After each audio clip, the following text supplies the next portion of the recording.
नमस्कार दोस्तों, स्वागत है आपको हमारे इस नए वीडियो में। दोस्तों, आज के इस वीडियो में हम क्लास 12 एनसीईआरटी भूगोल के अध्याय दूसरा विश्व जनसंख्या वितरण घनत्व और वृद्धि को पढ़ेंगे। दोस्तों, ये वन शॉट रिवीजन होगा, बहुत ही कम समय में एक ही वीडियो में पूरा अध्याय को पढ़कर खत्म करेंगे बहुत ही अच्छे तरीके से। तो दोस्तों, प्लीज इस वीडियो को पूरा देखिएगा। तो चलिए शुरू करते हैं। दोस्तों, विश्व की जनसंख्या पृथ्वी पर असमान रूप से फैली हुई है, जो 21वीं सदी के प्रारंभ में 600 करोड़ से अधिक थी। और दोस्तों, जनसंख्या के संदर्भ में जॉर्ज बी क्रेसी के अनुसार एशिया में बहुत अधिक स्थानों पर कम लोग तथा कम स्थानों पर अधिक लोग निवास करते हैं। जनसंख्या वितरण शब्दों का प्रयोग धरातल पर लोगों के वितरण प्रारूप को समझने के लिए किया जाता है। विश्व की 90% जनसंख्या इसके 10% स्थल भाग पर निवास करती है, जबकि 10% जनसंख्या इसके 90% भूभाग पर निवास करती है। और नदियों, घाटियों, समतल जलोढ़ मैदानों एवं समुद्र तटीय भागों में मानव निवास हेतु आवश्यक सभी कारक जैसे जलवायु, मृदा, खनिज, नगरीकरण, औद्योगिकरण उपलब्ध होते हैं। इसलिए यहाँ मानव निवास का केंद्रीकरण पाया जाता है। जनसंख्या वितरण को प्रभावित करने वाले कारक। जनसंख्या वितरण को प्रभावित करने वाले कारकों में प्रमुख भौगोलिक, आर्थिक, सामाजिक और सांस्कृतिक है। भौगोलिक कारक। जनसंख्या वितरण में भौगोलिक कारकों का विवरण निम्न प्रकार है। जैसे पहला है जल की उपलब्धता। नदी घाटियों में कृषि के लिए उपजाऊ मृदा के अतिरिक्त पर्याप्त जलापूर्ति के कारण जनसंख्या अधिक पाई जाती है। विश्व की अधिकांश जनसंख्या नदी घाटियों में ही निवास करती है। दूसरा है भू आकृति। जनसंख्या का वितरण मैदानी भागों और मंद ढाल वाले क्षेत्रों में अधिक पाया जाता है। तीसरा है जलवायु। जिन प्रदेशों में मौसम में परिवर्तन कम होता है वहाँ जनसंख्या अधिक पाई जाती है, जैसे भूमध्य सागरीय प्रदेश। अति उष्ण या ठंडे मरुस्थल के विषम जलवायु क्षेत्र भी मानव निवास के लिए अनुकूल नहीं होते हैं। चौथा है मिट्टी। उपजाऊ मिट्टी वाले क्षेत्रों में जनसंख्या अधिक पाई जाती है। दोस्तों, विश्व की अधिकांश जनसंख्या दोमट मिट्टी वाले क्षेत्रों और नदी घाटियों के समीप पाई जाती है।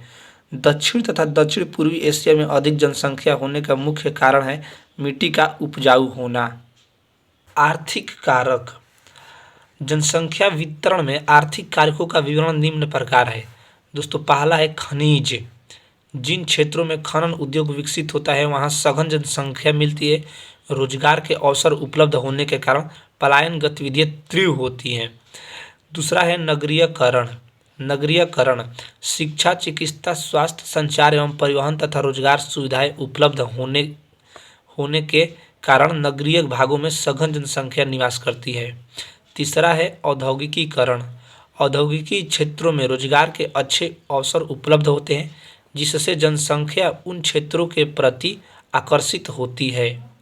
सामाजिक एवं सांस्कृतिक कारक। संस्कृति की पहचान के रूप में महत्व वाले क्षेत्र सामाजिक एवं राजनीतिक रूप से शांत क्षेत्र मानव बसाव को आकर्षित करते हैं। अगला टॉपिक है दोस्तों जनसंख्या का घनत्व। किसी देश, प्रदेश, क्षेत्र के अंतर्गत भूमि का आकार तथा उसमें रहने वाले लोगों की संख्या के बीच के अनुपात को जनसंख्या घनत्व कहा जाता है। जनसंख्या घनत्व की गणना भूमि के इकाई क्षेत्र से कुल जनसंख्या को भाग देकर की जाती है। जैसे जनसंख्या घनत्व ज्ञात करना है तो दोस्तों वहाँ की कुल जनसंख्या लिख लेंगे और बटे में वहाँ का कुल क्षेत्रफल, तो दोस्तों जनसंख्या घनत्व निकल जाएगा। जनसंख्या घनत्व का वैश्विक वितरण। पहला है उच्च जनसंख्या घनत्व वाले क्षेत्र। इस क्षेत्र में संयुक्त राज्य अमेरिका का उत्तर पूर्वी भाग, यूरोप का उत्तर पश्चिमी भाग तथा दक्षिणी भाग तथा एशिया का पूर्वी भाग सम्मिलित है। यहाँ 200 से अधिक व्यक्ति प्रति वर्ग किलोमीटर में निवास करते हैं। मध्यम जनसंख्या घनत्व वाले क्षेत्र। ऐसे क्षेत्र में एशिया के पश्चिमी चीन, यूरोप के नॉर्वे, अफ्रीका के सूडान के तटीय भाग तथा दक्षिणी अमेरिकी देशों को शामिल किया जाता है। ऐसे क्षेत्र में 11 से 50 व्यक्ति प्रति वर्ग किलोमीटर में निवास करते हैं। तीसरा है विरल जनसंख्या घनत्व वाले क्षेत्र। दोस्तों, जिन क्षेत्रों में एक व्यक्ति प्रति वर्ग किलोमीटर से भी कम लोग निवास करते हैं उसे विरल जनसंख्या घनत्व वाला क्षेत्र कहा जाता है, यानी 1 वर्ग किलोमीटर में 1 व्यक्ति। जनसंख्या वृद्धि किसी निश्चित क्षेत्र में निश्चित अवधि के दौरान निवासियों की संख्या में हुए परिवर्तन को जनसंख्या वृद्धि या जनसंख्या परिवर्तन कहा जाता है। दोस्तों, किसी भी निश्चित क्षेत्र में निश्चित अवधि के दौरान निवासियों की संख्या में हुए परिवर्तन को जनसंख्या वृद्धि या जनसंख्या परिवर्तन कहा जाता है। यह 2 प्रकार की होती है, धनात्मक वृद्धि, ऋणात्मक वृद्धि। धनात्मक वृद्धि जन्म दर मृत्यु दर से अधिक होना जनसंख्या में धनात्मक वृद्धि कहलाता है। दूसरा है ऋणात्मक वृद्धि, किसी निश्चित क्षेत्र में निश्चित समय अवधि के दौरान जनसंख्या में हुई कमी को ऋणात्मक वृद्धि कहा जाता है। जनसंख्या वृद्धि के घटक। जनसंख्या वृद्धि के 3 प्रमुख घटक निम्नलिखित हैं: अशोगित जन्म दर, अशोगित मृत्यु दर और प्रवास। अशोगित जन्म दर किसी वर्ष विशेष प्रति 1000 स्त्रियों द्वारा जन्म दिए गए जीवित बच्चों की संख्या अशोगित जन्म दर कहलाती है। अशोगित मृत्यु दर किसी वर्ष विशेष में प्रति 1000 जनसंख्या के अनुपात में मरने वाले व्यक्तियों की संख्या को अशोगित मृत्यु दर कहते हैं। प्रवास विभिन्न कारणों से लोगों का स्थान परिवर्तन करना प्रवास कहलाता है। प्रवास के कारण उद्गम स्थान जहाँ से प्रवास प्रारंभ होता है, जनसंख्या में कमी तथा गंतव्य स्थान जिस स्थान पर आगमन होता है, जनसंख्या वृद्धि को दर्शाता है। प्रवास को प्रभावित करने वाले कारक। प्रवास को प्रभावित करने वाले निम्नलिखित 2 कारक हैं: प्रतिकर्ष कारक, अपकर्ष कारक।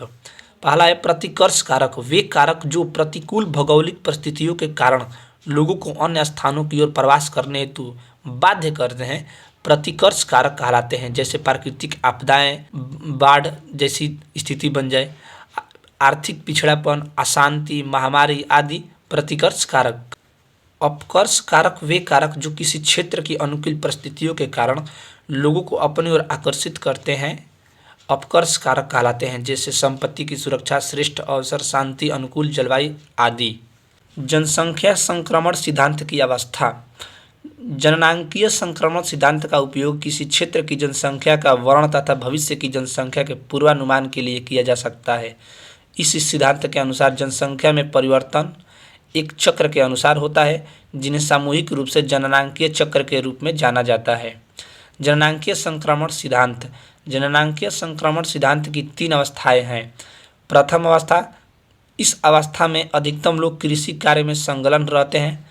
उच्च प्रजनन दर एवं उच्च मृत्यु दर इसकी प्रमुख विशेषता होती है। जीवन प्रत्याशा दर निम्न पाई जाती है। कुपोषण एवं महामारी की एक गंभीर चुनौती मानी जाती है। जननांकीय संक्रमण सिद्धांत का द्वितीय अवस्था। इस अवस्था के प्रारंभ में जन्म दर उच्च होती है तथा स्वास्थ्य एवं स्वच्छता में गुणात्मक सुधार के कारण मृत्यु दर में कमी आती है। वर्तमान में इस अवस्था में विश्व के अधिकांश विकासशील देशों की ओर देखा जा सकता है। यह अवस्था घटती मृत्यु दर के साथ आती है। इस अवस्था को जनसंख्या विस्फोट की स्थिति भी कहा जाता है। तृतीय अवस्था, जननांकीय संक्रमण का तृतीय अवस्था। इस अवस्था में जनसंख्या शिक्षित एवं नगरीय हो जाती है, तकनीकी ज्ञान का विकास हो जाता है एवं परिवार का आकार सीमित हो जाता है। इस अवस्था में जन्म दर और मृत्यु दर घटकर स्थिर हो जाती है, अतः जनसंख्या मंद गति से बढ़ती है, यानी धीरे धीरे बढ़ती है। इस अध्याय का लास्ट टॉपिक जनसंख्या नियंत्रण के उपाय। परिवार नियोजन कार्यक्रम को संचालित करके जन्म दर को नियंत्रित किया जा सकता है। जन अभियान के माध्यम से प्रचार प्रसार कर जागरूकता को बढ़ाकर जनसंख्या को नियंत्रित किया जा सकता है। तो दोस्तों, उम्मीद करता हूँ वीडियो पसंद आया होगा, ये आपको चैप्टर अच्छे से समझ में आ गया होगा। दोस्तों, याद करने के लिए आप इस वीडियो को दोबारा देख सकते हैं। और दोस्तों, वीडियो को पूरा देखने के लिए धन्यवाद। और वीडियो को अभी तक लाइक नहीं किए हैं तो लाइक कर दीजिए, और चैनल पर पहली बार आए हैं तो चैनल को सब्सक्राइब कर दीजिए। तो दोस्तों, मिलते हैं किसी नए वीडियो में, तब तक के लिए जय हिंद, जय भारत।